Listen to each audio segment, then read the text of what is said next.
이것은 준비한 팥 2컵입니다. 2컵을 이렇게 전기밥솥에 넣어주고요.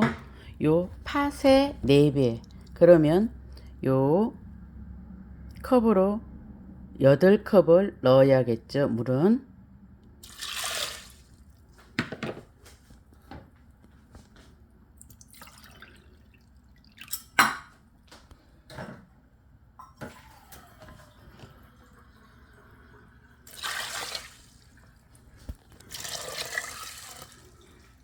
셋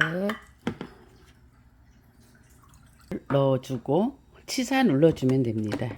이렇게 밥솥 뚜껑 닫고요. 치사, 그냥 백미 치사입니다. 치사가 끝나고 이렇게 잘 익은 팥, 이것을 좀 갈아주면 부드러운 팥죽이 되겠죠.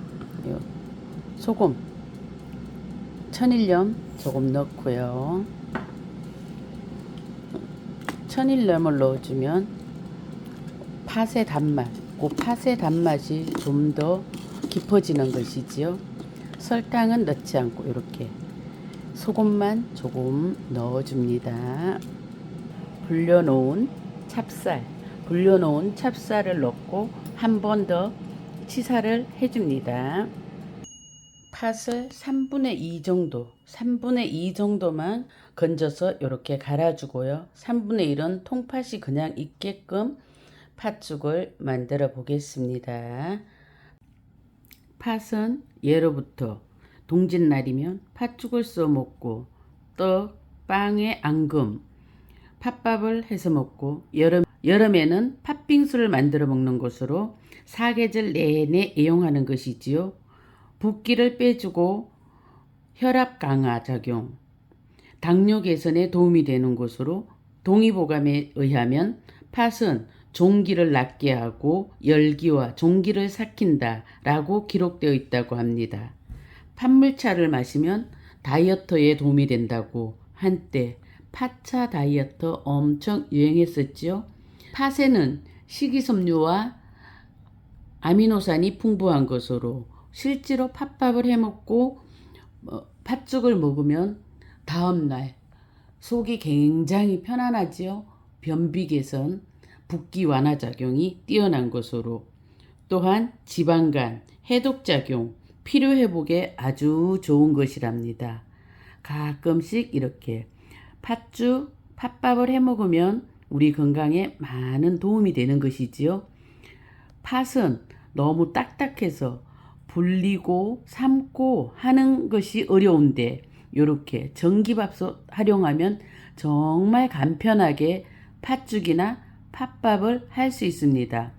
요 알갱이가 덩글덩글 너무 많으면 팥죽에서는 좀 그러니까 요건 한번 갈아주고요. 팥밥을 할 때는 팥을 이렇게 한번 삶고 그대로 쌀을 넣고 다시 한번 치사를 해주면 맛있는 팥밥 완성인 것이지요. 오늘은 팥죽입니다. 잘 익은 팥 검새 갈리지요. 이렇게 해서 다시 전기밥솥에 넣어주고 찹쌀 불린 것을 넣어주고 치사 한 번 더요. 불린 찹쌀은 1컵입니다. 여기에 물도 조금 더 첨가하고요. 이렇게 섞어줍니다. 팥이 동글동글 익기도 하고 갈아준 것도 있고요. 3분의 2만 갈아주었습니다. 여기에서 다시 뚜껑 덮고 치사입니다.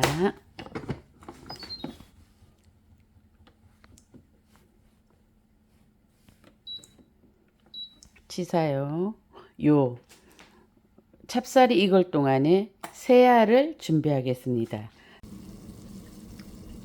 새알은 이렇게 끓는 물에 넣어서 밖에서 끓여줍니다. 저 팥죽과 같이 끓이면 이 새알이 불어 터진다고 그래야 되나? 이렇게 밖에서 끓여갖고 익혀서 넣으면 쫀득쫀득하니 맛있더라고요. 그래서 이렇게 새알이 뜨오르면 요것이 익은 것입니다. 냉동실에 있던 것을 끓는 물에 그대로 퐁당입니다.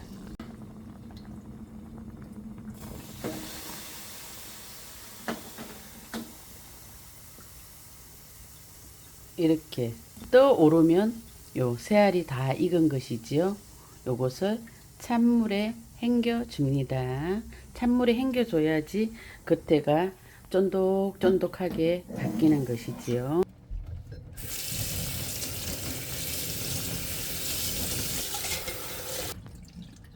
이렇게 찬물에 이렇게 담가서 헹겨 주고요. 여기 이렇게 그래야지 나닥나닥 떨어지고.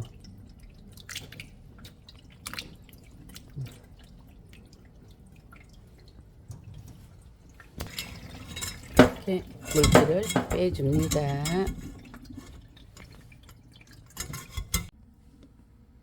이렇게 잘 된 요것에 새알을 넣고요. 이렇게 새알을 넣고 잘 섞어줍니다.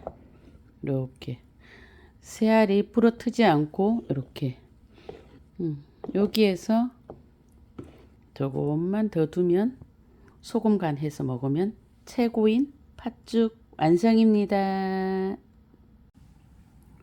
완성된 팥죽입니다. 이렇게 집에서 설탕 넣지 않고 소금만 조금 넣고 팥 본연의 맛을 살려서 만든 팥죽. 시중에서 파는 것은 단맛이 강하죠. 근데 요건 달지 않아서 좋아요. 또 팥을 3분의 2만 갈아주니 이렇게 팥 알갱이가 씹히는 맛. 요것도 최고지요. 동짓날 이렇게 집에서 간편하게 팥죽 한번 만들어 볼까요? 맛있어요.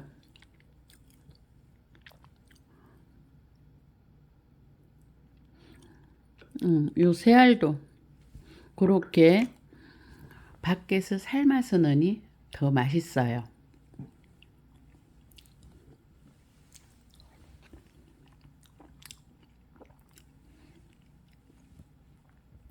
오늘도 건강하게 화이팅입니다.